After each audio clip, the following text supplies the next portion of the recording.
It would seem that I'm on a streak of playing bad games at the moment. And upsettingly for me, it's not over yet. I remember first seeing this game at the Game Awards way back in 2021 and being averagely excited about it. However, like many games I see, I didn't really follow up on it at the time. And I didn't see anything else about that game till now on its release. And that game being the Lord of the Rings Gollum. So let's talk about the game a little bit. And by a little bit, I do mean a little bit, as I only ended up playing the game for a little bit of time before refunding it. So, why did I refund this game?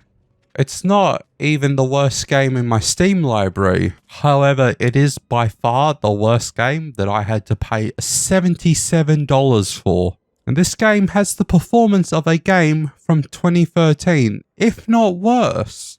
Half the time, it would seem like the game is running at less than 15 frames a second, no matter what graphical setting I would put the game on. And then there were borderline constant game freezes and frame drops. And it seems like to me it would happen at the same spot every time. So whenever I would die, I had to go through the frame drops again.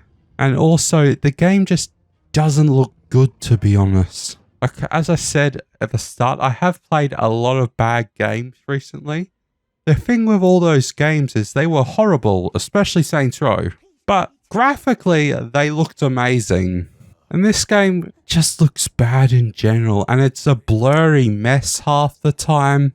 And also, from what I've seen of other people playing this game on YouTube, it's not just me, but I also found that the sound in this game was very odd. It's like there's barely a death sound effect when you jump off a cliff and die. And like it didn't seem like there was much music in places where there's just nothing happening.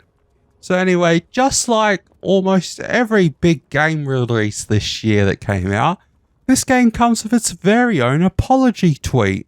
And also, I have heard a lot of people saying it looks like this apology was written by ChatGPT, which is just hilarious. Although, at the same point, all of these apologies are basically the exact same. For example, the only difference between this game's apology and the Jedi Survivor apology is that this apology sort of mans up and admits that there are many people having this problem, instead of how Jedi Survivor said some.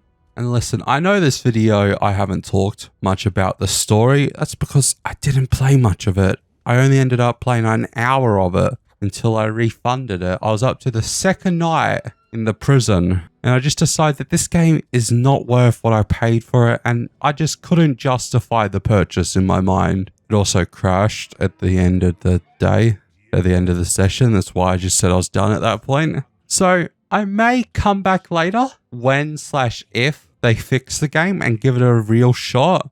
But until then, I'm going to take the $70 refund I got. I'm going to go spend it on Uber Eats.